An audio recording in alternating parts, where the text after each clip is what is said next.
और जब तक जीवन रहेगा वो मुझे भैया से अलग नहीं कर सकता।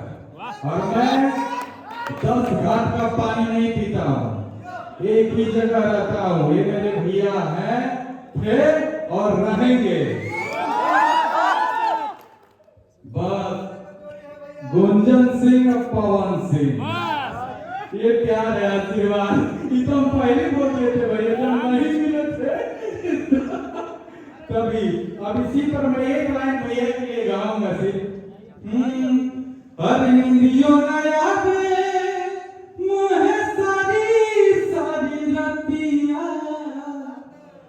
तू ही हमर भाई बा, तू ही मोर संगतिया।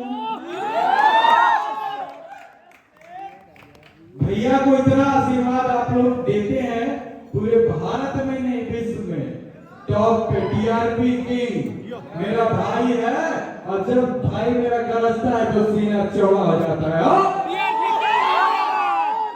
बस ऐसी आशीर्वाद दीजिए कि भैया खूब खुश रहे, खूब एकदम मस्त रहे। ईश्वर इनको हर खुशी दे, मैं यही चाहता हूँ।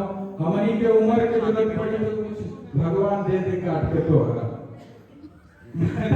भैया आपको बहुत मानते हैं, लव यू भैया। चलिए बहुत बहुत